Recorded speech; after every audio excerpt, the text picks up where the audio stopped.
മനനം ചെയ്താലാണ് ഒരു കാര്യപ്രാപ്തി ഉണ്ടാവുള്ളൂ. ഗ്രന്ഥത്തിൽ നിന്ന് മനസ്സിലേക്ക് കൊണ്ടുവരണം, മനസ്സിൽ നിന്ന് ബുദ്ധിയിലേക്ക് കൊണ്ടുവരണം, ബുദ്ധിയിൽ നിന്ന് പ്രവൃത്തിയിലേക്ക് കൊണ്ടുവരണം. അതാണ് മനനം. ഇല്ലാതെ ആ ബുദ്ധി കയ്യിൽ ഇരുന്നിട്ട് യാതൊരു കാര്യമില്ല. തക്ഷശല്യയിൽ പിന്നെ അറിവുണ്ടെന്ന് നമ്മൾ പറഞ്ഞിട്ടുണ്ട്. നമ്മൾ ആദ്യം യൂണിവേഴ്സിറ്റി തുടങ്ങി നമ്മളാണെന്ന് പറഞ്ഞുകൊണ്ട് നടക്കുമ്പോൾ അതേസമയം നമുക്ക് മരിച്ചിട്ട് ഒരു സർട്ടിഫിക്കറ്റ് കൊടുക്കാൻ പോലുള്ള പേപ്പർ ഉണ്ടോ കൈവശമില്ല? ഉണ്ടോ? ചത്തുപോയി എന്ന് പറയും. ചികിത്സയ്ക്കൊന്നും വേണ്ട. ചത്തുപോയതിനൊരു പേപ്പർ കൊടുക്കാനില്ല നമ്മുടെ കയ്യിൽ. ഉണ്ടോ? ഒന്നും താഴെ നമ്മൾ ലോകത്തിലേക്ക് ഏറ്റവും ശ്രേഷ്ഠമായ വസ്തു വെച്ചുകൊണ്ട് ഒരു മരണത്തിന് ചികിത്സയ്ക്കല്ല, ചത്ത് മണ്ണാവാൻ പോണവന് മറ്റു പോയി ഒരു സർട്ടിഫിക്കറ്റ് കൊടുക്കാനുള്ള കഴിവില്ല. ഇതാണ് അതിൻ്റെ ആ അവസ്ഥ എന്ന് വെച്ചാൽ ഭയങ്കര ശോചനീയമാണ്. ഈ ശോചനീയാവസ്ഥ മാറാൻ ഒരു മാർഗമുണ്ട്. അത് മനനം ചെയ്യണം, പഠിക്കണം, വിശ്വസിച്ച് അത് പ്രയോഗിക്കണം.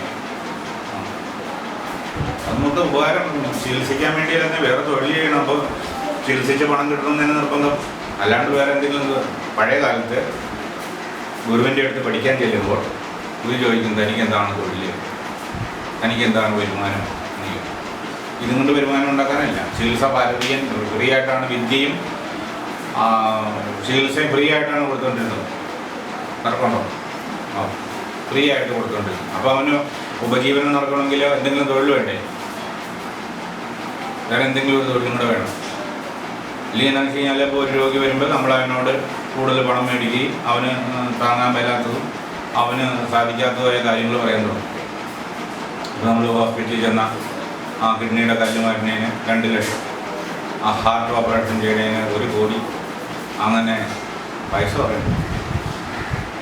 ആ കാലഘട്ടമായി. അതെന്താ കാരണം എന്ന് വെച്ച് കഴിഞ്ഞാൽ നമ്മൾ പഠിക്കുകയില്ല, പ്രയോഗിക്കുകയില്ല. അത് പ്രയോഗിക്കണം. ഞാൻ തിരുവനന്തപുരത്തിന് യാത്ര ചെയ്യുമ്പോൾ എൻ്റെ സീറ്റിൻ്റെ തൊട്ട് മുകളിൽ ഒരു 3 പെൺകുഞ്ഞുങ്ങളും ഒരു സ്ത്രീയും കൂടെ ഇരുന്ന് യാത്ര ചെയ്തു. ഒരു കുറച്ച് നേരം കഴിഞ്ഞപ്പോഴത്തേക്ക് അവർ എട്ട് കൊടുക്കും എന്ന് പറഞ്ഞ് എട്ട് എന്ന് തുടങ്ങി. എട്ട് കഴിഞ്ഞ് അവശതായി, വെള്ളം കുടിക്കൽ തുടങ്ങി. പിന്നെ പല ഒരു നിവൃത്തിയിൽ അവർക്ക് പ്രതാപം. അപ്പോൾ ഇവർ പറഞ്ഞു, കണ്ടക്ടറോട് പറഞ്ഞു, എനിക്കൊന്ന് നിർത്തി എന്നെ ഹോസ്പിറ്റലിലാക്കണം, ഹോസ്പിറ്റലിൽ നിന്ന് പോകണം. ആയിക്കോട്ടെ എന്ന് നിർത്തി കഴിഞ്ഞപ്പോൾ വണ്ടി വിടാൻ പറ്റില്ല. കുഞ്ഞുങ്ങളവിടെ ഇരുന്നതിന് ശേഷം ഇവർക്ക് പോയി ട്രീറ്റ് ചെയ്തിട്ട് വരാം. അതുവരെ വെയിറ്റ് ചെയ്യാൻ പറ്റില്ല എന്ന് കണ്ടക്ടറോട് ആകെ പ്രശ്നമായി. അപ്പോൾ കണ്ടക്ടർ പറഞ്ഞു, ഒന്നിലും നിങ്ങളിവിടെ ഇറങ്ങി നിങ്ങൾ ഹോസ്പിറ്റലിൽ പോകും, അല്ലെങ്കിൽ നിങ്ങൾ വണ്ടിയെ തുടരുന്നുള്ളൂ. അപ്പോൾ എന്നാൽ വണ്ടിയെ തുടരാനായി. അപ്പോൾ ഞാൻ എന്നെ കേട്ടു. ഞാൻ പറഞ്ഞു, ഏതെങ്കിലും ഒരു കടയിൽ നിർത്തും, ഒരു പലചരക്ക് കടയിൽ നിർത്താൻ പറഞ്ഞു. കടയിൽ നിർത്തിയിട്ട് ഞാൻ സ്വല്പം എഴുതും, കുറച്ച് പഞ്ചസാരയും അവിടെ നിന്ന് ഫ്രീ ആയിട്ട് അവർ തന്നു. പൈസ കൊടുക്കാമെന്ന് പറഞ്ഞില്ല. ഞാൻ ആദ്യം പറഞ്ഞു, ഈ എള്ള് ചവച്ചരച്ച് കഴിക്കുന്നു. എള്ള് ചവച്ചരച്ച് ഒരു 3 വളവ് കഴിയുമ്പോഴത്തേക്ക് അവരേക്ക് കുറച്ച് നേരം കഴിഞ്ഞ് കഴിഞ്ഞപ്പോൾ സ്വല്പം പഞ്ചസാരയും കൊടുക്കും. അപ്പോൾ അവർ മൈൻഡിൽ സന്തോഷമായി, ഗ്ലൂക്കോസ് ലെവലായി. അവർ വളരെ സന്തോഷത്തോടുകൂടി യാത്ര അവസാനിപ്പിക്കുകയാണ്. ഇതാണ് മനനം. അതേപോലെ ജീവിതത്തിനകത്ത് വരുന്നതായ സന്ദർഭങ്ങളെല്ലാം നമുക്ക് ഈ വൈദ്യം ഉപയോഗിക്കാൻ പറ്റില്ല. എല്ലാവർക്കും വളരെ ശ്രേഷ്ഠമായിട്ട് അത് ഉപയോഗിക്കാൻ പറ്റും. ഒരു വീട്ടിലൊരു പൊള്ളലുണ്ടായി, അല്ലെങ്കിൽ ഒരു കുഞ്ഞിന് പ്രശ്നമുണ്ടായി, ഏത് ജീവിത സന്ദർഭത്തിലും ഇത് ഉപയോഗിക്കാൻ പറ്റും. അതിന് നമ്മൾ മനനം ചെയ്യണം, അല്ലാതെ പറ്റില്ല. ഗ്രന്ഥത്തിനകത്ത് ഇരുന്നുകൊണ്ട് തന്നെ കാര്യം കുറച്ച് ദിവസം കഴിയുമ്പോൾ നിങ്ങളതൊന്ന് മാറും. 3ാമത്തെ ക്ലാസ്സിൽ ഇപ്പോൾ ആദ്യത്തെ ക്ലാസ്സിൽ സംശയം എന്തെങ്കിലും ചോദിക്കാൻ പറഞ്ഞിട്ട് ഒരു സംശയം ആർക്കുമില്ല. സംശയമില്ലാത്തവൻ പഠിച്ചില്ല എന്നർത്ഥം. പഠിക്കാത്തവനെന്താ ചോദിക്കാം, അയാളെ എങ്ങനെ ഇവർക്ക് എങ്ങനെയാണ് എന്തോ ഉണ്ടാവാനുള്ള കാരണം? അതൊക്കെ പഠനാത്മകമാണ്, നിസ്സാരമല്ല കാര്യം. അതിനകത്ത് 100 ചോദ്യങ്ങൾ ചോദിക്കാം. എത്ര അളവ് വെള്ളം കൊടുക്കാം, എത്ര അളവ് പഞ്ചസാര കൊടുക്കാം, അവർക്ക് അതെങ്ങനെ ഉണ്ടാകാൻ എന്താണ് കാരണം, ഇതെങ്ങനെയാണ് നിന്നത് എന്നൊക്കെ ചോദ്യമല്ലേ. അതിനാണ് മനനം ചെയ്യുക. മനനം ചെയ്യാന്ന് വെച്ച് കഴിഞ്ഞാൽ നമ്മൾ ഓരോ കാര്യങ്ങളിങ്ങനെ മനനം ചെയ്ത് അന്നേരം അതിൻ്റെ തെറ്റുകുറ്റങ്ങളും കൂടെ അതിൻ്റെ ബാക്കിയെങ്കിൽ മനനം ചെയ്യാത്തവൻ്റെ കയ്യിൽ പാലിരിക്കുന്നതൊക്കെ ചിലപ്പോൾ നെയ്യ് വേണം. എൻ്റെ കയ്യിൽ പാല് മാത്രമേ ഉള്ളൂ. ഇങ്ങനെ പാലിനകത്ത് നെയ്യ് തിരിക്കാൻ അറിഞ്ഞൂടാ. അവൻ പാലിൽ നെയ്യ് പിടിക്കൊണ്ടിരിക്കുമല്ലേ, നെയ്ക്ക് വേറെ മാർഗമൊന്നും ഇല്ലാണ്ട് പ്രശ്നമാവും. നെയ്യ് എടുക്കാൻ പഠിക്കും. ഈ പാല് കാച്ചി അത് ഉപയോഗിച്ച് അതിനകത്ത് കടഞ്ഞാൽ നെയ്യ് കിട്ടും എന്നുള്ള ബോധം ഇല്ലാത്തതുകൊണ്ട് ഈ പാല് കിട്ടിയിട്ട് കാര്യമുണ്ടോ? അപ്പം നിങ്ങളിപ്പോൾ പഠിക്കുന്ന പാലവൈദ്യമാണ് പഠിക്കുന്നത്. ആയുർവേദം 8 ഭാഗങ്ങളായിട്ടാണ് തിരിച്ചിട്ടുള്ളത്. അതിലേറ്റവും സൂക്ഷ്മമായിട്ട് പഠിക്കേണ്ടതായ ബാലവൈദ്യമാണ്. ബാലവൈദ്യം പഠിച്ച സമഗ്ര വൈദ്യമാണ്. ബാലവൈദ്യം പഠിച്ചു കഴിഞ്ഞാൽ പിന്നെ ഏത് വയസ്സായവർക്ക് ചികിത്സിക്കാം. കുഞ്ഞിനെ ചികിത്സിക്കാമെങ്കിൽ പിന്നെ വയസ്സായവർക്ക് ചികിത്സിക്കാൻ വഴിയേ. പഴയ വണ്ടി പുതിയ വണ്ടി ചികിത്സിക്കുന്നുണ്ട്. പുതിയ വണ്ടി അഴിച്ച് മെക്കാനിക്സ് ചെയ്യാൻ അറിയാമെങ്കിൽ പഴയ വണ്ടി അഴിക്കാനാണ് പാട്. ഒരു പാടുമില്ല. അപ്പം എന്തിന് ബാലവൈദ്യം പഠിക്കണം എന്ന പല ചോദ്യങ്ങളും പലപ്പോഴും വരാറുണ്ട്. ബാലവൈദ്യം പഠിച്ച സമഗ്ര വൈദ്യമായി എന്ന് വെച്ച് കഴിഞ്ഞാൽ നമ്മൾ പ്രപഞ്ചത്തിൽ നിന്ന് ഊർജം വരെ എടുത്ത് ഊർജത്തിൻ്റെ കണികകളും പാപപുണ്യങ്ങളും എല്ലാം കൂടെ ചേർത്താണ് പുരുഷൻ്റെയും സ്ത്രീകളുടെയും അണ്ടവും പുരുഷൻ്റെ അണുവും ചേർത്ത് കുഞ്ഞുണ്ടാകുന്ന സിദ്ധാന്തം മുതൽ നമ്മൾ എല്ലാ കാര്യങ്ങളും പഠിക്കുക. എങ്ങനെ ശ്രേഷ്ഠമാണ് സിദ്ധാന്തം ഉണ്ടാക്കാം, എങ്ങനെ അണ്ടത്തിന് വളർച്ച ചെയ്യാം, എങ്ങനെ ഓരോ മാസാസം കുഞ്ഞുങ്ങളെ എങ്ങനെ വളർത്തിയെടുക്കാം, ഏത് രീതിക്ക് വളർത്തിയെടുക്കാം, എൻ്റെ കാലം കിടന്ന സർവമാന കാര്യങ്ങളും സർവമാന ചോദ്യങ്ങളുമാണ് അതിൻ്റെ പഠനാത്മകമാകുന്നത്. അത് കഴിഞ്ഞ് വളർന്ന് വലുതായി കഴിഞ്ഞ് ബാലശബ്ദം വരെയാണ് പഠിക്കുന്നത്. നമ്മൾ ബാലൻ്റെ ശബ്ദം എന്ന് വെച്ചാൽ 12 വരെയാണ്. 12 എന്ന് വെച്ചാൽ എവിടെയാണ്? 12 വർഷം. 12 വർഷം വരെയാണ് നമ്മൾ കാര്യം പഠിക്കുക. പ്രായം 12 വയസ്സൊക്കെ ബാലശബ്ദം. ഇതിൻ്റെ ഇടയ്ക്ക് ഉണ്ടാകുന്ന അവൻ്റെ എല്ലാ ക്രിയകൾക്കും ട്രീറ്റ്മെൻറ്റാണ്. പിന്നെ 12 വയസ്സ് കഴിയുമ്പോൾ ബാലശബ്ദം യൗവനാവസ്ഥയിലേക്ക് വന്ന് യൗവന ചികിത്സയാണ്. അപ്പം ആദ്യമായിട്ട് വന്നവർ ബാലവൈദ്യത്തിന് വേണ്ടി വന്നാണ്. രണ്ടാമത് പറയാൻ പറഞ്ഞ ഒരു ക്വസ്റ്റ്യനിൽ നിന്നാണ് ഒരു ഉത്തരം തന്നെ. അത് രണ്ടാമത് ഞാൻ എഴുതി വെച്ചിട്ടില്ല. ബാലവൈദ്യത്തിൻ്റെ ഒരു കൂട്ടാണ് ഞാൻ എഴുതിയിട്ടുള്ളത്. അപ്പോൾ അത് ശരിക്കും കിട്ടണമെങ്കിൽ അപ്പുറത്ത് വെച്ചാൽ മതി. എഴുതുന്ന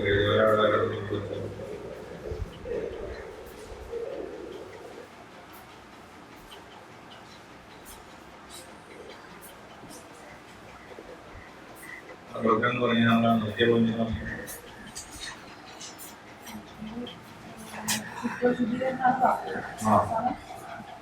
ഓരോ കുറ്റം ഉണ്ടാവാം, സൗന്ദര്യമുള്ള കുറ്റം ഉണ്ടാവാം, സ്വഭാവം വാക്കിയും കർമ്മിഷ്ടങ്ങളുണ്ടാവാം, ആൺകുട്ടി ഉണ്ടാവാം.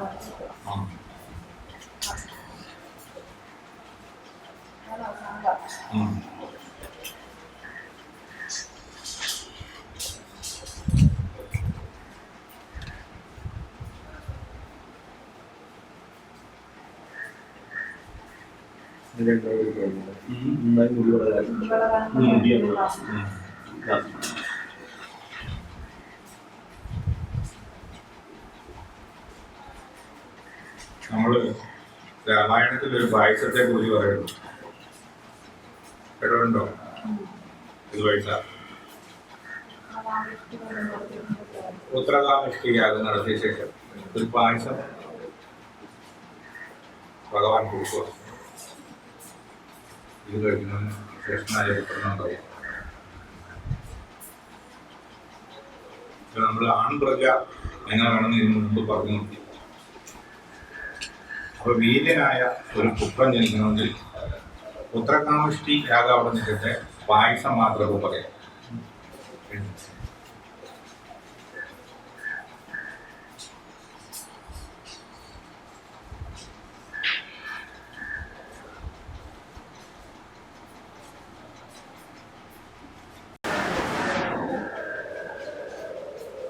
പരശുരാമനെ പോലെ ശ്രീരാമനെ പോലെ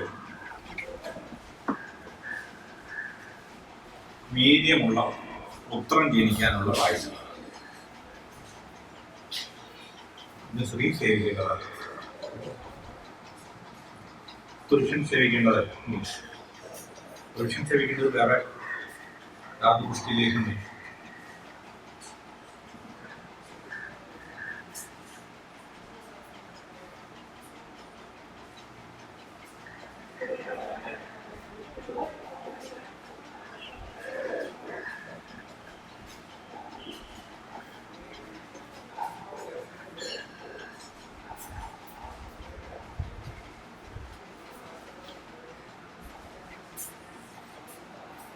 പായസത്തിന്റെ പേരാണ് കൽക്കാന്ത പായസം.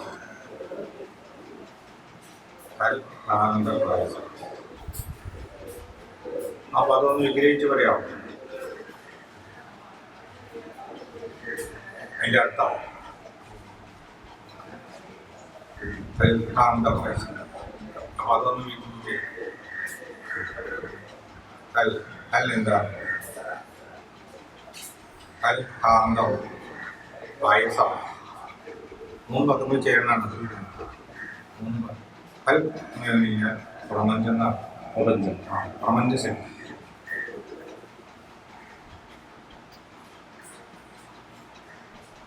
കൽക്കാന്തം എന്ന് വെച്ചാൽ മുഴുവൻ അടങ്ങും. അന്തം എന്ന് പറഞ്ഞാൽ മുഴുവൻ അടങ്ങുന്നു.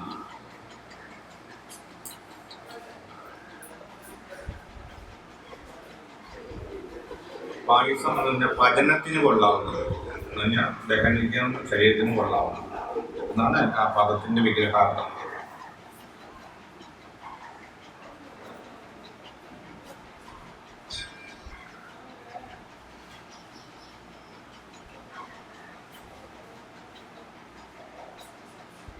ഇത് നമ്മൾ പായസം ഉണ്ടാക്കുന്നത് ലേഹ്യ പരുവത്തിനാണ്. എന്നാലാണ് കുറേ ദിവസം നമുക്ക് കഴിക്കാൻ പറ്റുള്ളൂ.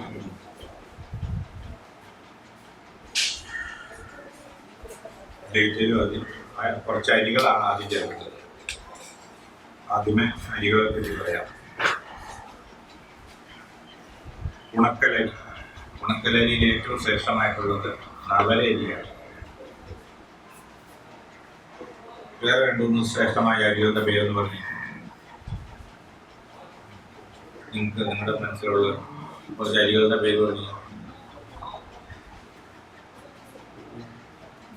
നിങ്ങളതിൻ്റെ അടുത്തല്ലേ താമസിക്കുന്നത്? അരിനെ കുറിച്ച് അറിയാനുള്ള ജീരകശാല അരി. പിന്നെ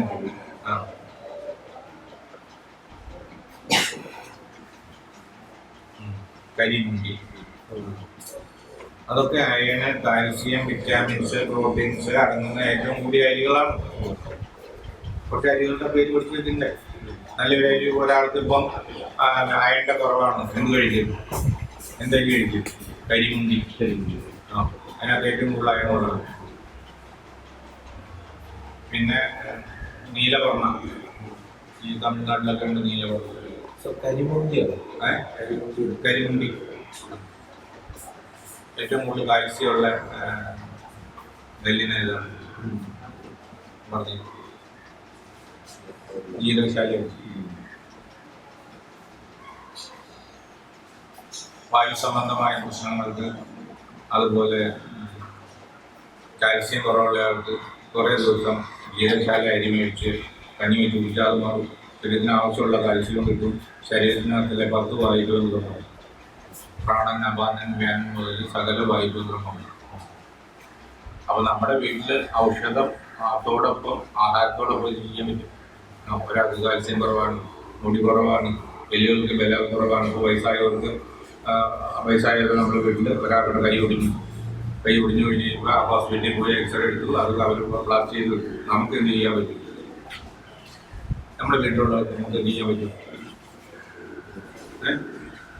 കാൽസ്യം വർദ്ധിക്കാനുള്ള വിറ്റാമിൻസ് കൊടുക്കാൻ പറ്റും.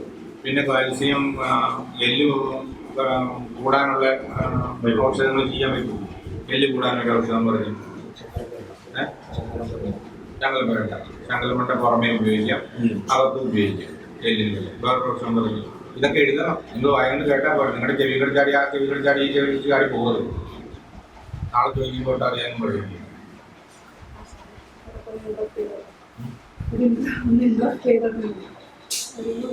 ഒരു പേഷ്യൻ്റ് അവർ കണ്ട് നമ്മൾ ഇന്നിപ്പം ഒരു ട്യൂമറിന് മരുന്ന് കൊടുക്കുന്നുണ്ട്.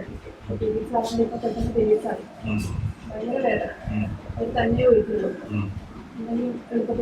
എളുപ്പത്തിൽ ആടലോടകത്തിന്റെ ഇല വാട്ടി പിഴിഞ്ഞ് തേൻ ചേർത്ത് കൊടുത്താൽ കുടിച്ച് 1 മണിക്കൂർ കഴിയുമ്പോൾ വേദന കിട്ടും. ചെറിയ ആടലോടകത്തിന്റെ ഇല വാട്ടി പിഴിഞ്ഞ് ചെറുതേൻ ചേർത്ത് കൊടുത്തിയിടില്ല. അപ്പം തന്നെ 1 മണിക്കൂറിനകം റിസൾട്ട് ആവും. വയറ് പൊത്തി കരയണ ചെറിയ ആ കരച്ചിൽ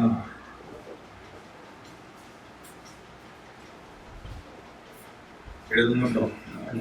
അതൊക്കെ എഴുതണം. എന്നാൽ നമ്മുടെ വീട്ടിലൊരു കുഞ്ഞിനെ പിരീഡിന്റെ സമയത്ത് നിന്ന് കോളേജിൽ പോകാത്ത അല്ലെങ്കിൽ നീ ഇന്ന് പഠിക്കാൻ പോകാത്ത, അയ്യോ എനിക്ക് പിരീഡാണ്, എനിക്ക് ഭയങ്കര വേദനയാണ്, ഞാൻ അസ്വസ്ഥയാണ്, ഞാൻ ഇന്ന് പോകില്ല, ഗൈനക്കോളജിസ്റ്റിനെ കാണാൻ പോകേണ്ട കാര്യമൊന്നുമില്ല. ആ കൊച്ചിന് ഒരിച്ചിരി ജീരകം വെന്ത വെള്ളം കൊടുക്കുകയും ആടലോടകത്തിൻ്റെ ഇല വെന്ത വെള്ളത്തിനകത്ത് സ്വല്പം തേൻ ചേർത്ത് കൊടുത്താൽ കൊച്ച് 1 മണിക്കൂർ കഴിയുമ്പോൾ കോളേജിൽ പോകും. പാട്ടിപ്പിഴിവാണെങ്കിൽ നല്ലത്. 2 സൈസ് ആടിനോടമുണ്ട്, 3 സൈസ് ആടിനോടമുണ്ട്. ആടിനോടം ശ്രദ്ധിക്കണം. ഏറ്റവും ചെറിയ ആടിനോട്, ഏറ്റവും നല്ല സൈസുള്ള ആടിനോടം വേണം എടുക്കാൻ. എറണാകുളത്ത് എനിക്ക് 10 കൊല്ലക്കാലം ചികിത്സയുണ്ട്. അപ്പോൾ ഒരു സ്ത്രീക്ക് ഞാൻ ഈ ആടിനോടത്തിൻ്റെ മരുന്ന് പറഞ്ഞു കൊടുത്തു. അവർ ഉപയോഗിക്കണമെന്ന് വെച്ച് കഴിഞ്ഞാൽ ഒരു ഇത്ര നീളമുള്ള വീതിയുള്ള ഒരു ഇല അവർ ആടിനോടമായിട്ട് ഉപയോഗിക്കും. അത് വിഷം ചേർന്ന പ്ലാന്റാണ്. അവർ ഇത് കുടിച്ചിട്ട് അസുഖം കൂടുതലായി. നീണ്ട ഇലയുള്ളതും ചെറിയ ആടിലോടോ അല്ലെങ്കിൽ ചിറ്റാടിലോടോ എന്ന് പറയുന്ന സാധനമാണ് ഏറ്റവും ശ്രേഷ്ഠം. പിന്നെ വേലിയാടിലോടകമുണ്ട്. വേലിയാടിലോടകത്തിൻ്റെ കൈ പച്ച നിറമായിരിക്കും, ഇല വലിയ ഇലയായിരിക്കും. അതിന് കുറച്ചുകൂടെ കട്ട് കൂടുതലാണ്. കട്ടെന്ന് വെച്ച് കഴിഞ്ഞാൽ അല്ല, അതിനകത്തുള്ള പോയിസൺ കൂടുതലും. കപ്പയ്ക്ക് കട്ടുണ്ട്. കപ്പയ്ക്കകത്തുള്ള കട്ടന എന്താ സയനൈഡ്. അതേപോലെ ഓരോ സസ്യങ്ങളിലും കട്ട് എന്ന് ഉദ്ദേശിക്കുന്നത് അതിൻ്റെ വിഷാംശമാണ്. അതിനകത്ത് ഓരോ വെറൈറ്റി രാസവസ്തുക്കളാണ് അതിനകത്തുള്ളത്. അപ്പോൾ നമ്മൾ അതിന് അടയ്ക്കയ്ക്ക് കട്ടുണ്ട്, ചുക്കിന് ഇഞ്ചിക്ക് കട്ടുണ്ട്. ഇഞ്ചിയുടെ കട്ടെങ്ങനെ മാറ്റാം, നമുക്ക് ചെയ്യാം. അല്ലാണ്ട് നമ്മുടെ വീട്ടിൽ നമ്മൾ ഇഞ്ചി എടുത്തിട്ട് ഇഞ്ചി ഇടിച്ച് പിടി അവർ പറയും ഊറ് മാറ്റുക. ഊറ് മാറ്റണം. ഊറ് മാറ്റിയിട്ട് 2 തരി ഇട്ടുവിട്ടാൽ അത് ശുദ്ധമായി. 2 തരി കുറച്ച് ഒത്തിരി കൂടാൻ പാടില്ല. 2 തരി ആ ഇഞ്ചി നീര് ശുദ്ധമായി. അത് കുഞ്ഞിന് ഒന്നുണ്ടായ കുഞ്ഞിന് കൊടുക്കാം.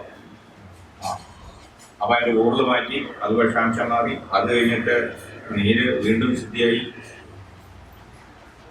വീണ്ടും നീര് ശുദ്ധിയായാലാണ് കുഞ്ഞുങ്ങൾക്ക് പാലിൽ കൊടുക്കാവൂ. അപ്പോൾ അതിൻ്റെ ദഹനത്തിനോ മറ്റും നമ്മുടെ വീട്ടിൽ ഉണ്ടാക്കുകയാണെങ്കിൽ അതങ്ങനെ കൊടുക്കാം. ചിറ്റാടലോടകത്തിൻ്റെ ഇല എന്ന് വെച്ച് കഴിഞ്ഞാൽ 12 വയസ്സ് കഴിയുമ്പോഴാണല്ലോ പിരീഡാണ്. അപ്പോൾ അത് ബാലാവസ്ഥ മാറിയില്ല. ബാലാവസ്ഥ മാറിയാൽ 20 ml ആണ് ചെറിയ ഡോസ്. 20 ml തേനകത്ത് അതിൻ്റെ 4 തേൻ ചേർക്കും. 20 ml 4 എന്ന് പറയുമ്പോൾ 5 മിനിറ്റ്. സ്വല്പം ചെറുതേനാണെങ്കിൽ ഇച്ചിരി കൂടുതൽ.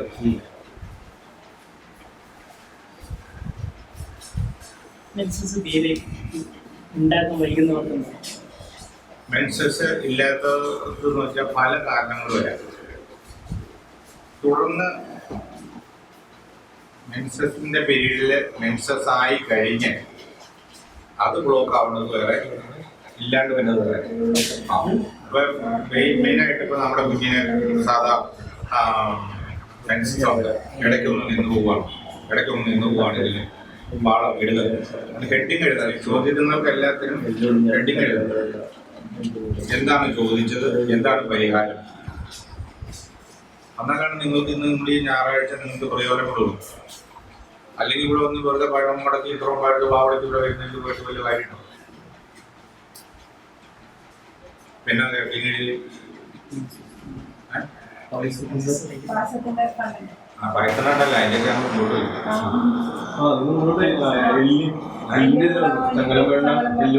എല്ലാം പറഞ്ഞു. ഇതിപ്പോ ഈ ചോദ്യത്തിന്റെ ഉത്തരം പറഞ്ഞ് ചോദ്യത്തിന് എന്നെ കേട്ടിക്ക്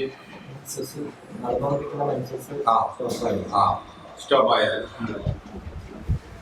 പുളി പേരുണ്ട്, വാളം പുളി പേരുമേ തോന്നി 2 കഴിക്കും.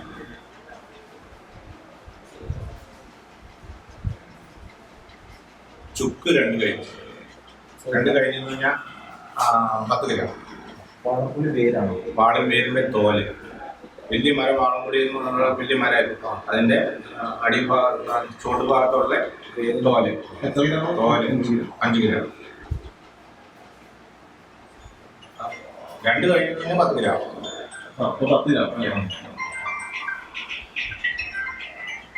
10 ഗ്രാം ചുക്ക് കറുത്ത ഇത് കഷായം വെച്ച് കൊടുത്താൽ ഡിസോർഡർ ആയാൽ, ഓർഡർ ആകുന്നയാൾക്ക് ഡിസോർഡർ ആയാൽ അത് തൊടപ്പെടാൻ തുടങ്ങും. കഷായത്തിന്റെ അളവ് പൗണ്ട് മൊത്തം ഇപ്പോൾ എത്ര ഗ്രാമുണ്ട്? 20 40 ഗ്രാം. 40 ഗ്രാമായിട്ട് എത്ര? 40 ഗ്രാമായി. 40 ഗ്രാം ആണെങ്കിൽ അതിൻ്റെ നമുക്ക് സാധാരണ അടക്കമാണെങ്കിൽ അതിൻ്റെ 8 ഇരട്ടി വെള്ളം.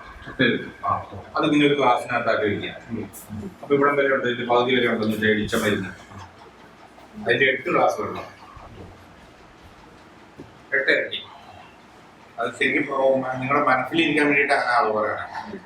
എന്ത് മരുന്നുണ്ടോ അപ്പോൾ നമുക്ക് ചില നമുക്ക് അധികം മരുന്നുണ്ടെങ്കിൽ അളവ് കൂട്ടണമല്ലോ. അപ്പോൾ 8 ഇരട്ടിയാണ് പരമാവധി വെള്ളം. അത് കുറച്ചും വയ്ക്കാം. 8 ഇരട്ടി വെള്ളത്തിൽ വെന്ത് 8-1 കുറുക്കി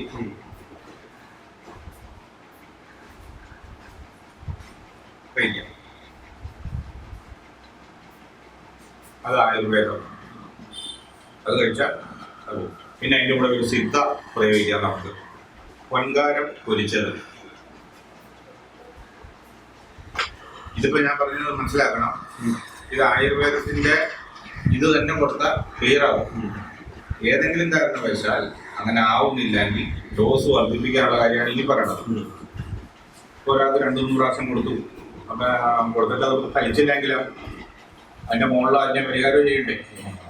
അത് വർദ്ധിപ്പിക്കാനായിട്ട് ഒരു പിഞ്ച് ശുദ്ധി ചെയ്ത പൊൻകാരം. പൊൻകാരം എങ്ങനെ മനസ്സിലായോ? പോയിസണുള്ള സാധനമല്ലേ, രാസവസ്തുവാണ്, സിദ്ധവരിശനാണ്. അതെങ്ങനെ ശുദ്ധി ചെയ്യാം? പറഞ്ഞ പറഞ്ഞിട്ട് ഇരുമ്പ് ചട്ടിയിട്ട് വറക്കണം. അപ്പോൾ അതിങ്ങനെ പോപ്കോൺ പോലെ വരും. അത് എടുക്കുമ്പോൾ കളിച്ചെണ്ണ പോലെ ഉണ്ടാവും. വറക്കുമ്പോൾ അതിങ്ങനെ പ്ലസ് ചെയ്ത് എന്നിട്ട് കുടിച്ചെടുത്താൽ ശുദ്ധിയാണ്. ഒരു പിഞ്ചെന്നാട് അളവ് പറഞ്ഞിട്ട് പിഞ്ചെന്ന് പറഞ്ഞാൽ ഒരു വിരലയിൽ 2 വിരലയിൽ ഇങ്ങനെ എടുത്താൽ കിട്ടുന്നതാണ് വിളിച്ചു. നാടൻ ഭാഷയാണ്. ചേർത്ത് കൊടുത്താൽ അവർ ഡോസ് വർദ്ധിച്ചു. ഇതും കൊടുത്തിട്ട് ചോദ്യം ചോദിച്ചാൽ അത് മനസ്സിലാവുന്നുണ്ടോ? മനസ്സിലായില്ല. ഇത് കഴിച്ചിട്ട് കൊടുത്തില്ല, ഇനി ഒരു ഡോസോടെ വർദ്ധിപ്പിക്കാം നമുക്ക്. ഇനി ഒരു ഡോസോടെ വർദ്ധിപ്പിക്കുന്നത് എങ്ങനെയാണെന്ന് വെച്ച് കഴിഞ്ഞാൽ ഞെരിഞ്ഞാമ്പുളി എന്ന് പറഞ്ഞൊരു ഔഷധമുണ്ട്. ഞെരിഞ്ഞാമ്പുളി നമ്മൾ സാധാരണ തോക്കും കൊണ്ട് വെടി വെച്ചിട്ട് ചേർത്തില്ലെങ്കിൽ ഇപ്പം എന്ത് ചെയ്യും? പീരങ്കി വിടും. പാരി കൂടുതൽ വെടികൾ വയ്ക്കും. അതിനെ ആദ്യം മുതൽ കൂടിയതാണോ അല്ലാതെ ആദ്യം ഡോസ് കുറഞ്ഞത്, അത് ഏറ്റില്ലെങ്കിൽ കുറച്ചുകൂടെ ഡോസ് കൂടി, അതും സാധിച്ചില്ലെങ്കിൽ അതിൽ കൂടിയ ഡോസാണ് അടുത്തത് എഴുതുന്നത്. അതിൻ്റെ കൂടെ ഇനി എരിഞ്ഞാമ്പുളി എന്ന് പറഞ്ഞ ചെടി. എരിഞ്ഞാമ്പുളി എന്ന് കേട്ടിട്ടുണ്ടോ? ആയുർവേദം കൈകാര്യം ചെയ്യുന്നവരായവളെ നമ്മൾ സിദ്ധയാണ്. ഇനി എരിഞ്ഞാമ്പുളി എന്ന് പറഞ്ഞ ചെടിയുണ്ട്, കിഴങ്ങാണ്. അതിൻ്റെ ഇലയും അതൊക്കെ വോയിസിനുകളെ നശിപ്പിക്കാൻ കഴിവുള്ളതാണ്. അതുമാത്രമല്ല രക്തത്തെ വെളിയിൽ കളയാനുള്ള കഴിവ്, തങ്ങി നിൽക്കുന്ന രക്തത്തെ സ്രോതസ്സുകളെ ശുദ്ധി ചെയ്യാനും തങ്ങി നിൽക്കുന്ന രക്തത്തെ വെളിയിൽ കളയാനും കഴിവുള്ളതാണ് ഞെരിഞ്ഞാമ്പുളി.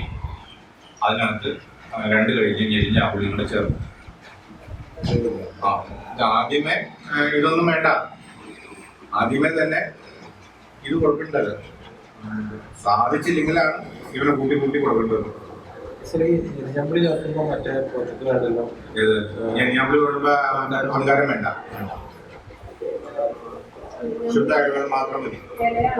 ഏത് ഞെരിഞ്ഞാമ്പുളി കിഴങ്ങാണ് ചേർക്കുന്നത്. ഇലയും നല്ലതാണ് കേട്ടോ. ഇല ഒതുങ്ങി ഇല കേൾക്കാം, അല്ലെങ്കിൽ കിഴങ്ങ് മേടിക്കാൻ കിട്ടും, അല്ലെങ്കിൽ നമുക്ക് ആ ചെടി നടാൻ പറ്റും.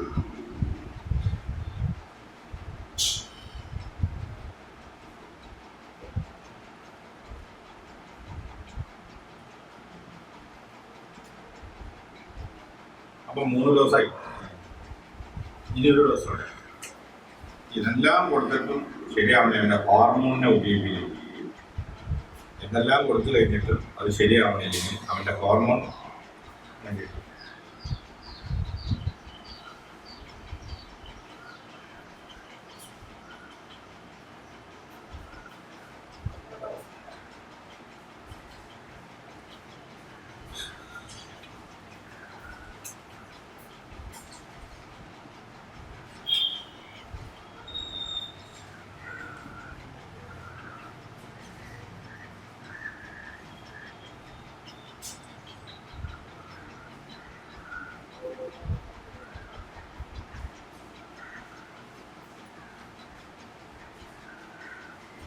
ഹോർമോൺ ഉപയോഗിക്കാനായിട്ട് ഒരു കഷായവും ഒരു കൃതമാണ് കഷായത്തിൻ്റെ മരുന്നെഴുതുന്നത്.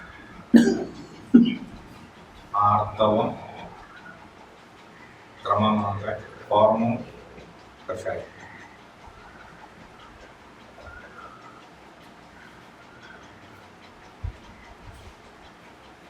എഴുതിയോ? വെഡിങ് എഴുതി. എഴുതാമ പേര്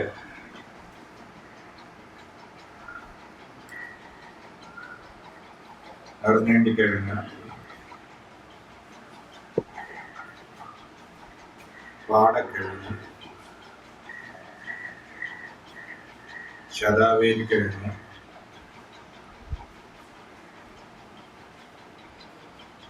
ചെറുവിള പേര്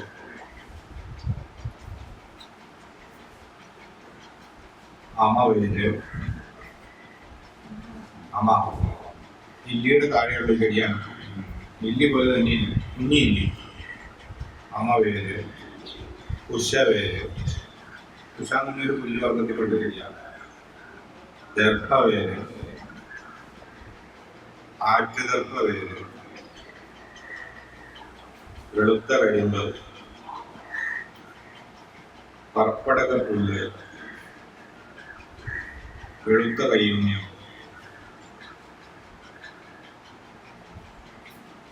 ത്രഫലത്തോട്. ത്രഫലത്തോട് എന്ന് വെച്ചാൽ നെല്ലിന്റെ താണിക്ക് കടുത്ത ത്രഫലത്തോട്. ജീരകം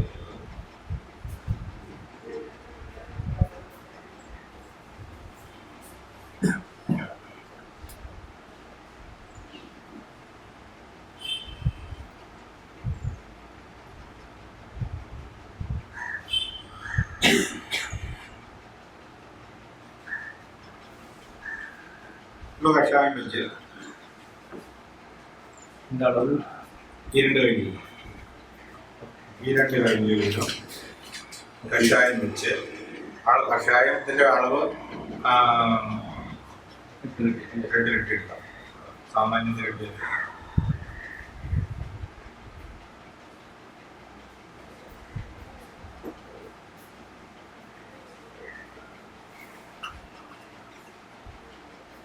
കഷായം വെച്ച് ഉണക്കമുന്തിരിങ്ങ ജ്യൂസ് ചേർത്ത് കഴിക്കും.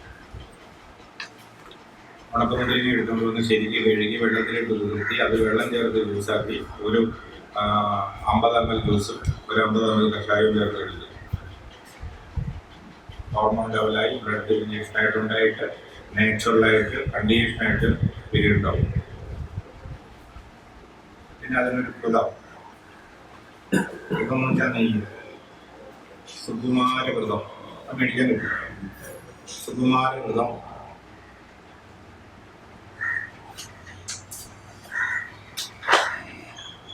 അതിരാവിലെ ചൂട് കഞ്ഞിവെള്ളത്തിൽ കഴിക്കും. ഭക്ഷണങ്ങളൊന്നും കഴിക്കുന്നതിന് മുമ്പ് തന്നെ ചൂട് കഞ്ഞിവെള്ളത്തിൽ.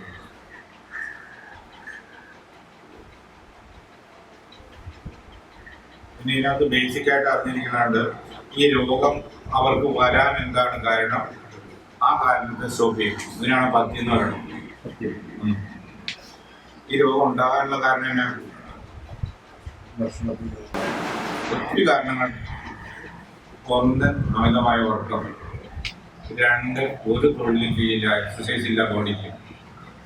3 വിരുദ്ധാഹാരം. 4 അമിത ഭക്ഷണം.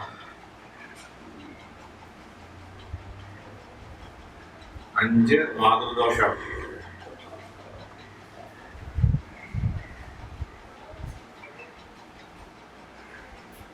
എന്താ ബുദ്ധി വെച്ച് പറഞ്ഞ മാതൃദോഷം എന്നാ?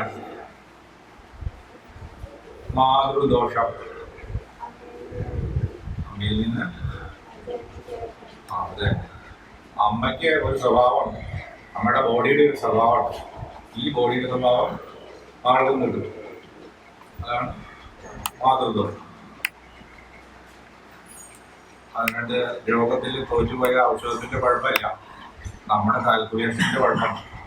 എന്തുകൊണ്ടാണ് അത് വന്നത്? സ്ഥിരമായിട്ട് ഒരു 10 മണിയാകുമ്പോൾ 11 മണി 12 മണിയാണ് കിടക്കുകയും സൂര്യൻ ഉദിച്ച് കഴിഞ്ഞ് 2 മണിക്കൂർ കഴിഞ്ഞ് എണീച്ച ആളുകൾ പീരീഡ് തെറ്റിപ്പോകും. ഇല്ലാണ്ടോ? അപ്പോൾ എണീക്കേണ്ട സമയത്ത് എണീറ്റില്ല, അപ്പോൾ ഭാവം വർദ്ധിക്കും. ശരീരത്തിൽ സകലമായ ബയോളജിക്കൽ സിസ്റ്റം തകരാറുള്ള എന്നിട്ട് മരുന്ന് കാരണം കുറ്റം പറഞ്ഞിട്ട് കഴിയില്ല. പിന്നെ ബോഡിയിൽ ആവശ്യത്തിനുള്ള പോഷകാംശം നിങ്ങൾ ഒരു കാര്യം പഠിക്കുമ്പോൾ പൂർണ്ണമായിട്ടും പഠിക്കണം. അതിൻ്റെ ആർക്കും പൂർവ്വം ഇതിന് വരാവുന്ന വശങ്ങളെക്കുറിച്ച് എല്ലാം ചിന്തിക്കണം. മരുന്ന് കൊടുത്ത് തോക്കാൻ പാടില്ല. അത് പറഞ്ഞില്ല, അതിന് ആശുപത്രി കൊണ്ടുവന്ന് പറഞ്ഞ ഒരു അവസ്ഥയിലേക്ക് പോകരുത്. അതിന് സത്തമായ കാര്യങ്ങൾ അറിഞ്ഞു എന്നാലാണ് മരുന്നിന് കാര്യമുള്ളൂ. ഇല്ലാണ്ടെന്നും വരും. ഇപ്പം അത് ആയുർവേദത്തിൻ്റെ കാര്യം വെച്ചാൽ ഞാൻ പല ആവർത്തി പറയാറുള്ള ഒരു കാര്യമാണ്. എന്താ ഡോക്ടറെ താമസിച്ചേ? അതെ, എൻ്റെ മകനെ ഒന്ന് ആശുപത്രി കൊണ്ടുപോയി. ആയുർവേദ ഡോക്ടറാണ്. എൻ്റെ മകനെ ആശുപത്രി കൊണ്ടുപോയി വീട്ടിൽ തിരിച്ചു കൊണ്ടുപോയിട്ട് ഞാനാണ് രോഗിയെ ചികിത്സിക്കാൻ വന്നത്.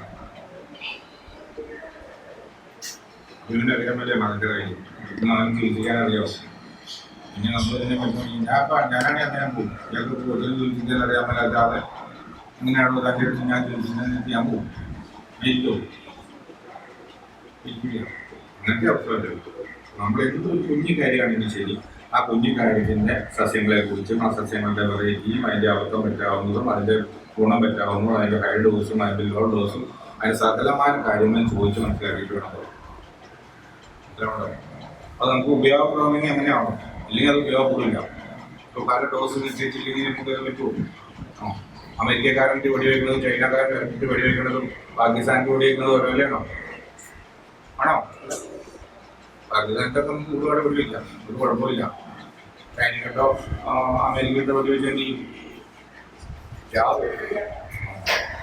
അതിൻ്റെ വ്യംഗ്യാർത്ഥം മനസ്സിലായില്ലേ?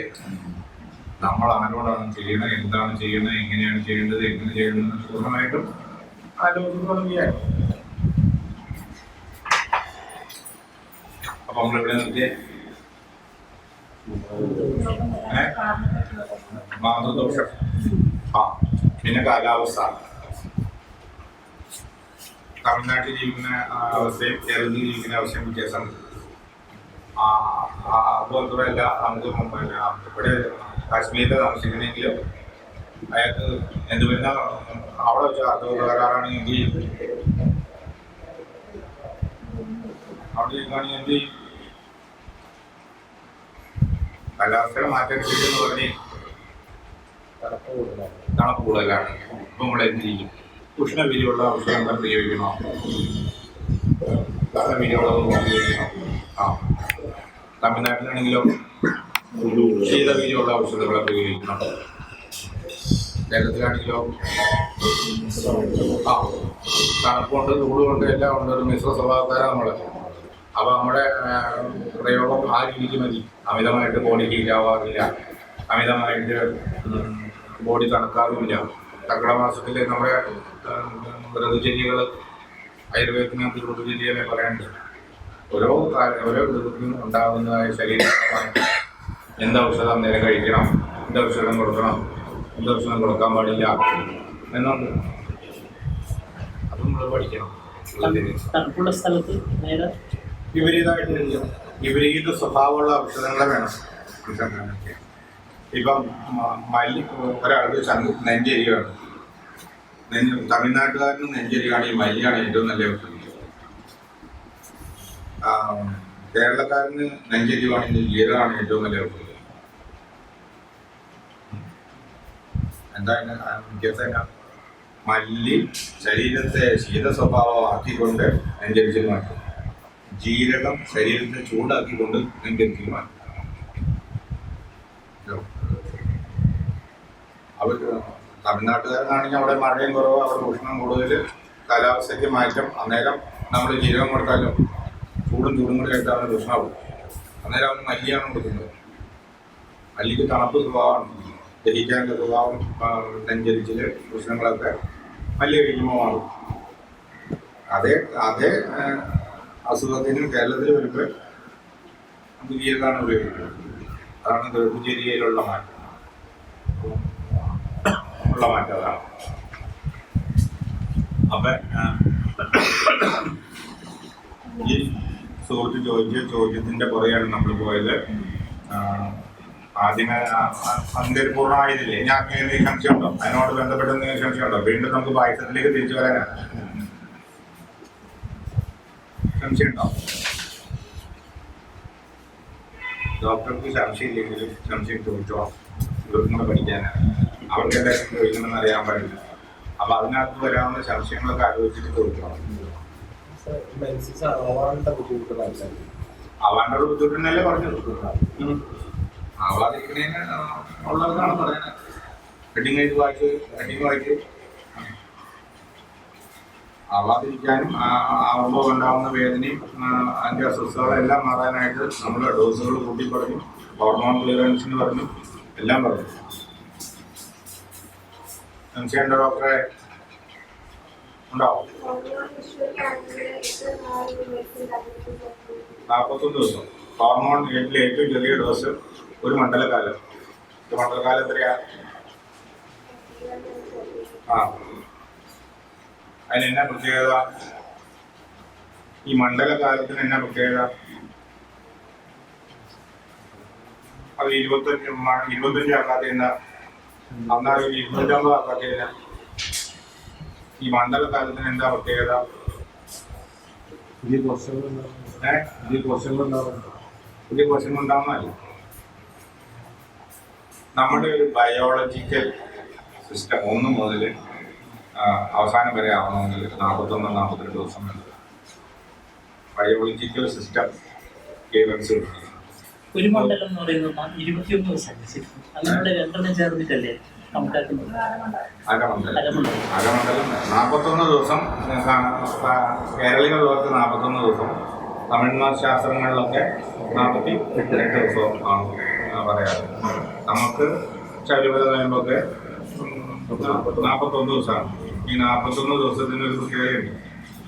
ആ പ്രത്യേകതയുടെ കണക്കിലെടുത്തിട്ടാണ് നമ്മളിപ്പോൾ ഒരു വ്രതം അനുഷ്ഠിക്കുകയാണെങ്കിൽ നമുക്ക് ഒരു ബയോളജിക്കൽ സിസ്റ്റം നമ്മുടെ ബ്രെയിനിൽ അത് സ്ഥിരീകരിക്കും.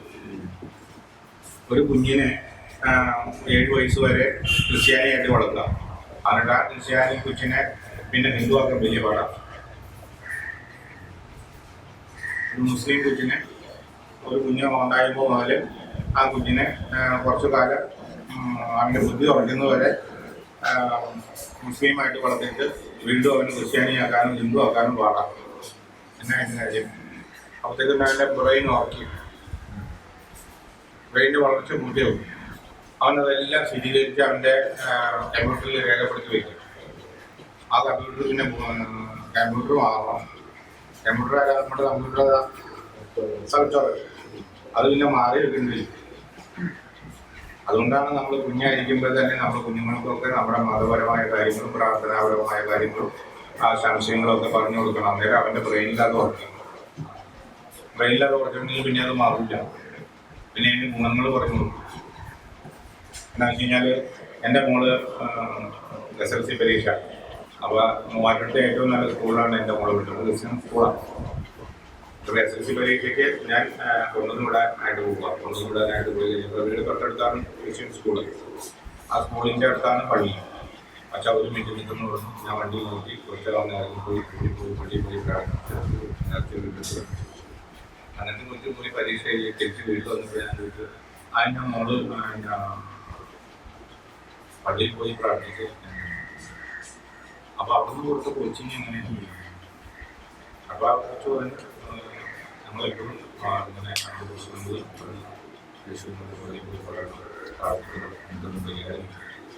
എന്ന്. അപ്പോൾ അതിൻ്റെ ചെറിയ മനസ്സിൽ തന്നെ അതങ്ങനെ രേഖപ്പെടുത്തിയിട്ടുണ്ട്. ഇവിടുത്തെ എന്തോരും വലിയ പ്രാർത്ഥനയും പോരാ.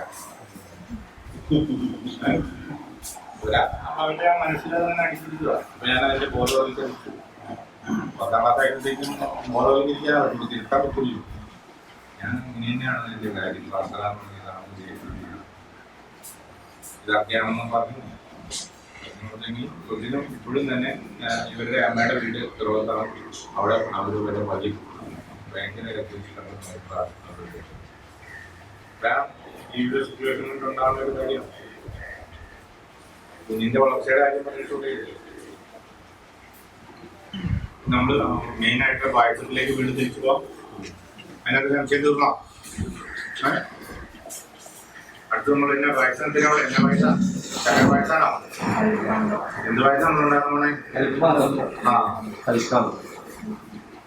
ഈ പായസത്തിന്റെ പ്രത്യേകത എന്നാന്ന് വെച്ച് കഴിഞ്ഞാൽ വീര്യനായ പുത്രനാണോ? ശ്രീരാമവീര്യം കേട്ടിട്ടില്ലേ നിങ്ങള്? ശ്രീരാമന് വീര്യം ലഭിച്ചത്, പരശുരാമനും വീര്യം ലഭിച്ചത് പായസത്തിൽ നിന്നാണ്. ശക്തമായ പുത്രനുണ്ടാവാൻ. അപ്പൊ നമ്മൾ അരികൾ പറഞ്ഞപ്പോഴാണ് തിരിഞ്ഞു പോയത്. ഞാൻ പറഞ്ഞ അരിയുടെ പേര് പറഞ്ഞ്, പായസത്തിൽ ചേർക്കേണ്ട അരിയുടെ പേര് പറഞ്ഞ് നവരേരി. അടുത്ത ധാന്യം യവം.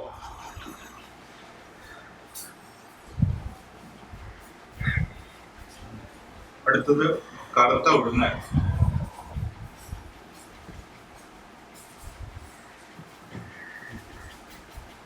അടുത്തത് മുതിര.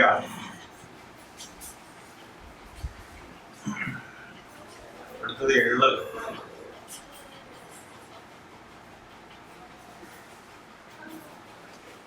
അടുത്തത് തിന.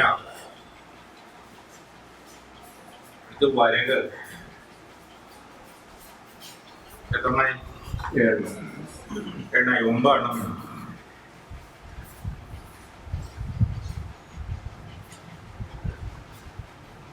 നവധാന്യം എന്ന് വെച്ചാൽ 9 ധാന്യങ്ങളാണ്. അതിനകത്ത് ഏതൊക്കെ എടുത്തു വരുന്നത്?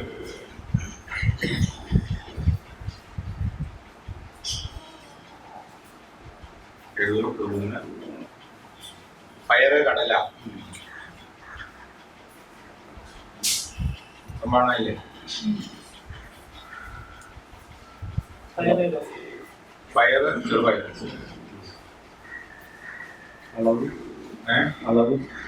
അളവ് ഈക്വല്.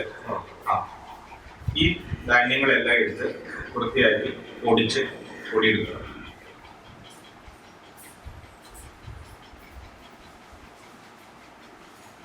ഈ പൊടി അവിടെ മാറ്റിയിരിക്കുക.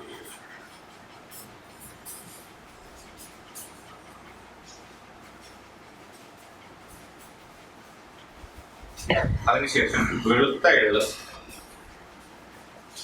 ഈ നവധാന്യത്തിന്റെ പകുതി വെളുത്ത എള്ള്.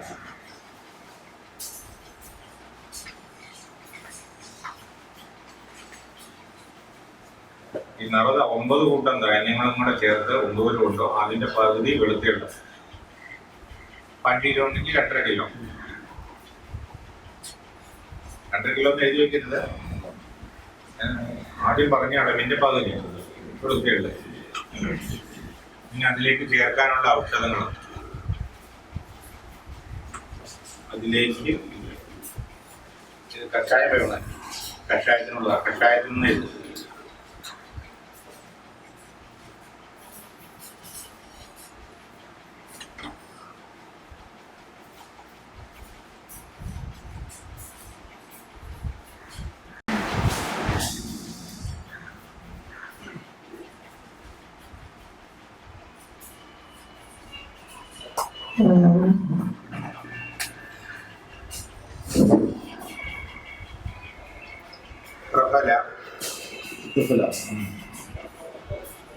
നെല്ലിക്ക, നാണിക്ക, കടുക്ക, ഇതാണ് പ്രക്രിയ.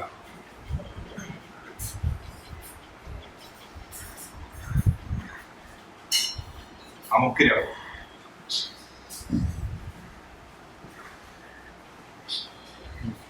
കുറുന്തോട്ടി വേര്,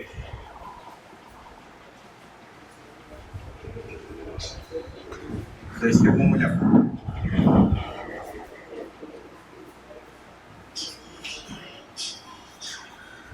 കരിങ്കുറുങ്ങി വേര്,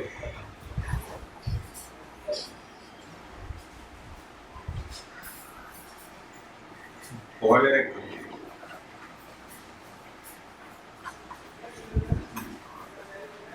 കാർഗോളി,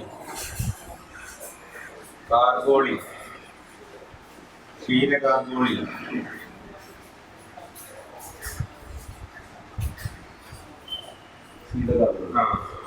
മേധ, മഹാമേധ,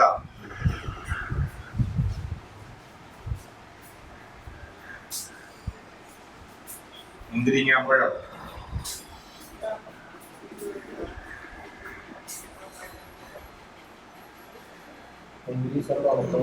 ഉണക്കം വന്നിരിക്കും. ഇരട്ടി മധുരം,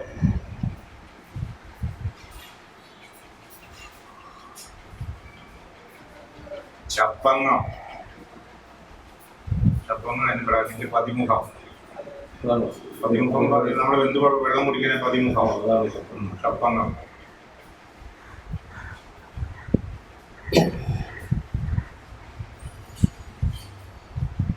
വയൽച്ചുള്ളി വേര്, കുത്തിരിച്ചുണ്ട വേര്, വലിയ പഴുതന വേര്,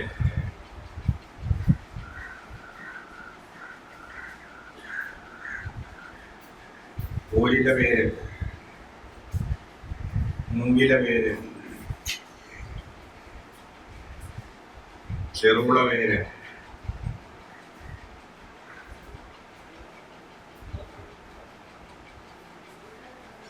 ഇരിഞ്ഞില്,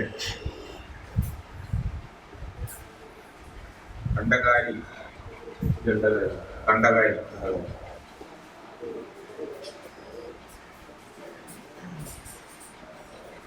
ഇവ കഷായം വെച്ച്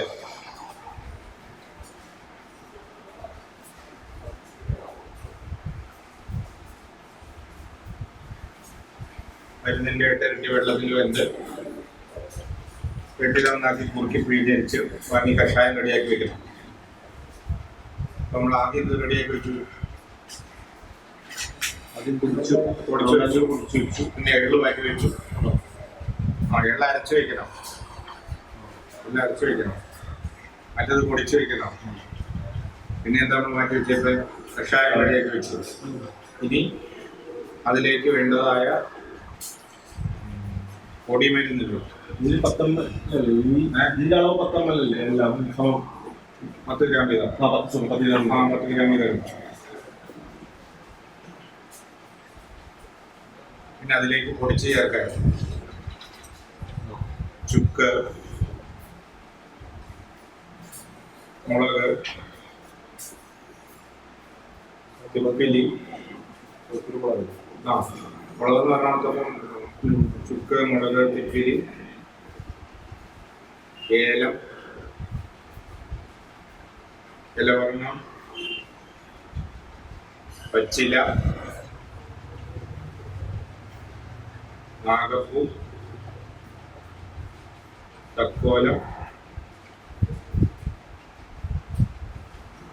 വെള്ളക്കശകശ,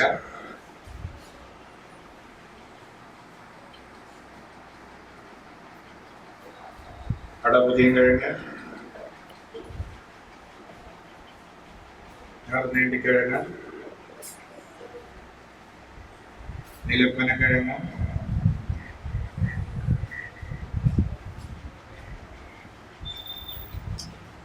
പാൽമുഖിക്കും കിഴങ്ങ്,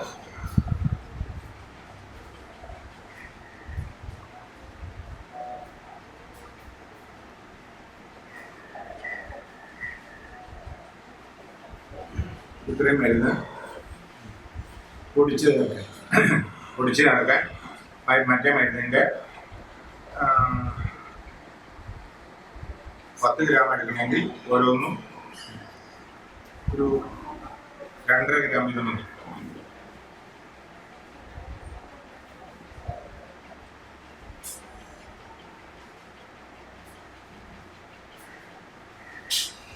ഇനി വീര്യൌഷധങ്ങൾ, ഈന്തപ്പഴം,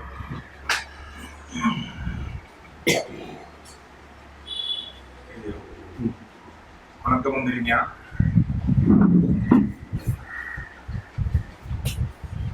പച്ചനെല്ലിക്ക,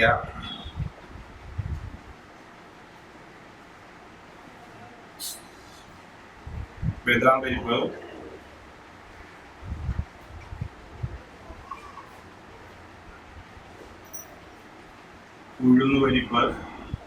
ഉഴുന്നുപരിപ്പിന്റെ ബ്രാക്കറ്റിൽ അത് വറുത്ത് പൊടിക്കണം.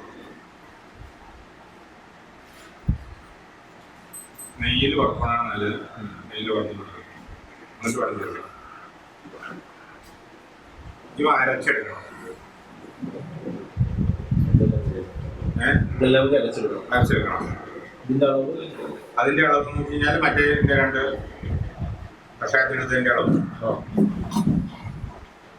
10 ഗ്രാമിൽ എടുക്കുക. എന്നിട്ട് ഇനി അത് ലേഹ്യമാകാൻ വേണ്ട ശർക്കര, മീൻകണ്ണി ശർക്കരയോ അല്ലെങ്കിൽ മറയൂർ ശർക്കരയോ അല്ലെങ്കിൽ കൂടി ശർക്കരയോ മേടിക്കണം.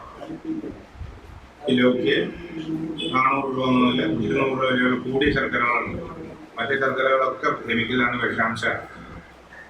ബാക്കി ഇത് വരുന്ന ടോപ്പ് ശർക്കരയുണ്ട്, അത് വേണം മേടിക്കാൻ. പിന്നെ പനങ്കൽക്കണ്ടം. പനങ്കൽക്കണ്ടം നല്ല പനങ്കൽക്കണ്ടത്തിന് 1 കിലോയ്ക്ക് 600 രൂപ വരെ വരും. ഡ്യൂപ്ലിക്കേറ്റ് കൽക്കണ്ടത്തിന് 150 രൂപ വരും. പിന്നെ സാധാ കൽക്കണ്ടം, ബോംബെ കൽക്കണ്ടം അല്ല, വലിയ കട്ടയായിട്ട് കിട്ടുന്ന വലിയ കൽക്കണ്ടം. ഇത് കൂടുതൽ ശർക്കര എന്ന് വെച്ച് കഴിഞ്ഞാൽ 1 കിലോ കൽക്കണ്ട 1 കിലോ ശർക്കര എടുക്കണമെങ്കിൽ 1/2 കിലോ കൽക്കണ്ടം, 4 കിലോ പനങ്കൽക്കണ്ടം, 1/4 കിലോ വീതം ആദ്യത്തിൽ നിന്നും കുറയ്ക്കണം.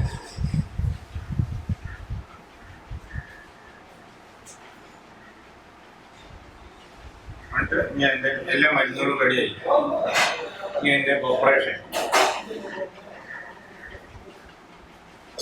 അതിന് ഉണ്ടാക്കണ എങ്ങനെയാണ്? ആദ്യം കഷായ വെള്ളം അരിച്ച് ഒരു പാത്രത്തിലാക്കുക. ഈ 3 കൂട്ടം മധുരങ്ങൾ കൂടി ഒരു പാത്രത്തിൽ ലയിപ്പിച്ച് പാനിയാക്കി ഈ കഷായ വെള്ളത്തിലേക്ക് ഒഴിക്കുക.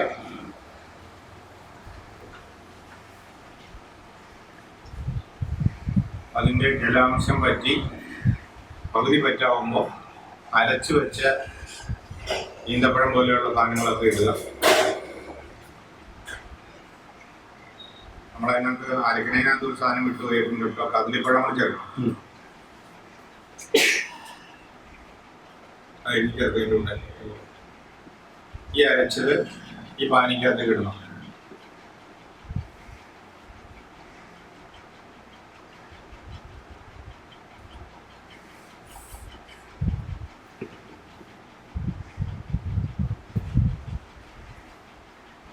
എന്നിട്ട് ലേഹ്യഭാഗമാക്കണം.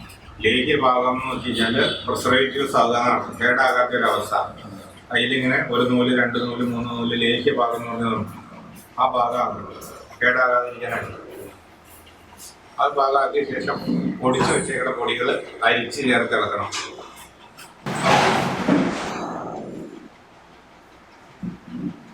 അതിൻ്റെ ഒപ്പം ഒരു 200 മില്ലി നല്ല പശുവിൻ്റെ നെയ്യ് ചേർക്കണം.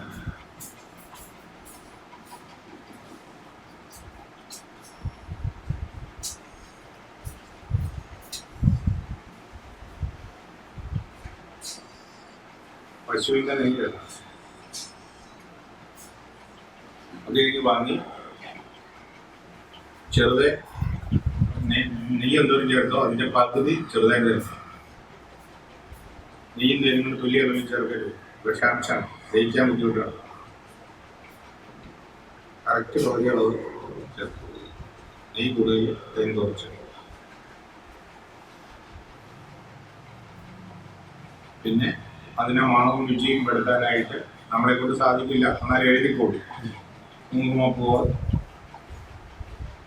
ഗോരോചന, കസ്തൂരി, കണ്ടിവെണ്ണ,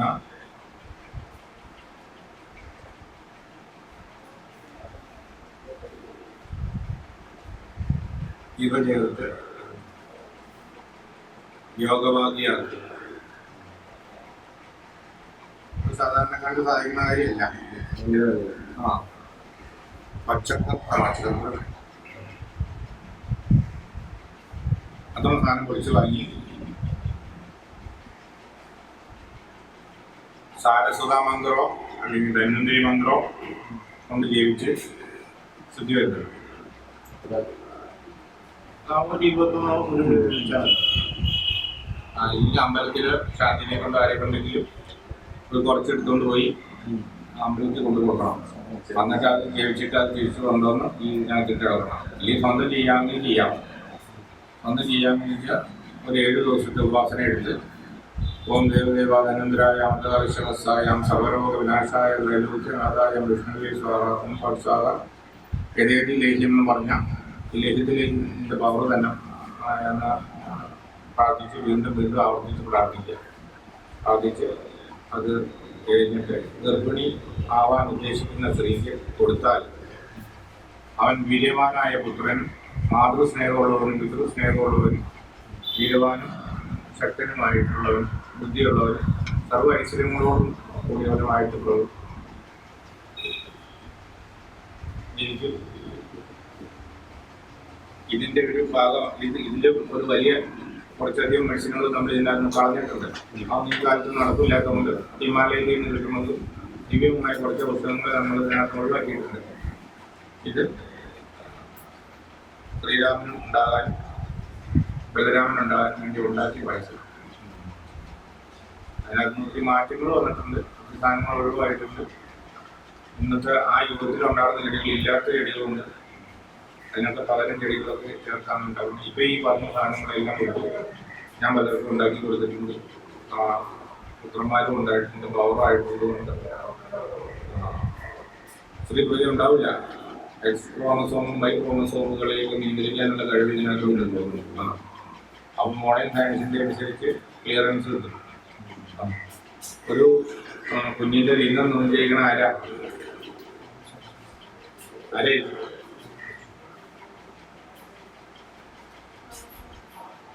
അച്ഛനാണോ അമ്മയാണോ? അച്ഛനാണ് പ്രത്യേകത.